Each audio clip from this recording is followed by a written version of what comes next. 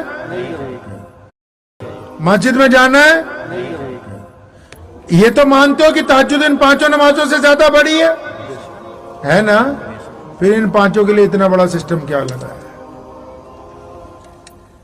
اگر تہجد ان پانچوں سے بڑی ہے وہ گھر میں ہو سکتی ہے اس کے لیے امام کی ضرورت نہیں اس کے لیے مسجد کی ضرورت نہیں تو پھر یہ جو اتنا بڑا ہم نے سسٹم بنایا جگہ خریدی دیواریں کی بہترین چھت ڈالی اچھے محراب بنائے عام گھر سے زیادہ 20 گنا زیادہ خرچہ ہوتا ہے مسجد پہ پتہ ہے آپ کو عام عمارت سے 20 گنا زیادہ خرچ ہوتا ہے مسجد کے ممبر و محراب پہ وہ کیوں بنایا بھائی ارے ہمیں تو پتہ نہیں کیوں بنایا اتنا پتہ ہے 5 ٹائم نماز ہوگی ایک پردھان ہوگا 20 ممبر ہوں گے اس کے بعد میں آرام سے بریانی منگا کے کھائیں گے اکٹھے بیٹھ کے پھر دیکھیں گے اگلے جمعے کیا کرنا ہے